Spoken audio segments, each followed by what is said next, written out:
विश्वको सबैभन्दा शक्तिशाली राष्ट्र भनेर चिने अमेरिकाको शक्ति केवल परमाणु हतियार, विशाल सेना वा डलर मात्र होइन।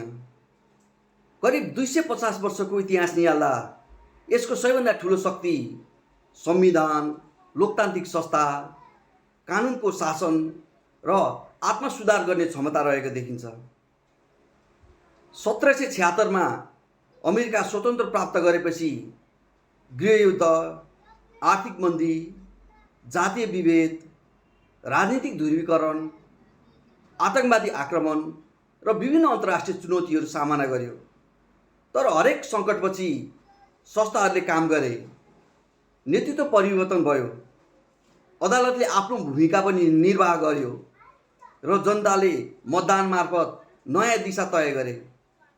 यही संस्थागत बलले अमेरिकालाई बारम्बार उठ्न मद्दत गर्यो।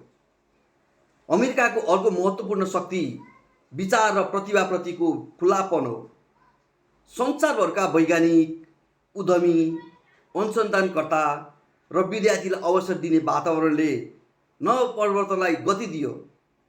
यही कारणले विज्ञान, प्रविधि, शिक्षा र उद्यमशीलतामा अमेरिका लामो समयदेखि अग्रस्थानमा रहिरहेको छ।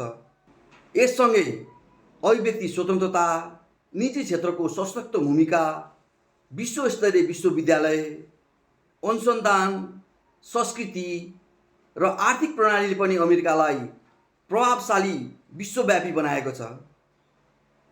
अमेरिका समस्यारहित देश होइन। राजनीतिक ध्रुवीकरण, सामाजिक असमानता, ऋण, हिंसा र अन्य चुनौतीहरू अझै छन्। तर यसको इतिहासले एउटा महत्त्वपूर्ण पाठ सिकाउँछ।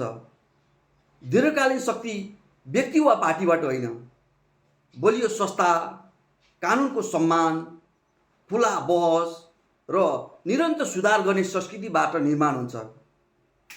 250 वर्षको इतिहासले अमेरिकाबाट यही सिक्न सक्छौँ हामी कि कुनै पनि राष्ट्रको वास्तविक शक्ति केवल सैन्य शक्ति, आर्थिक सामर्थ्यता र विभिन्न कारणहरू मात्र सीमित हुँदैन।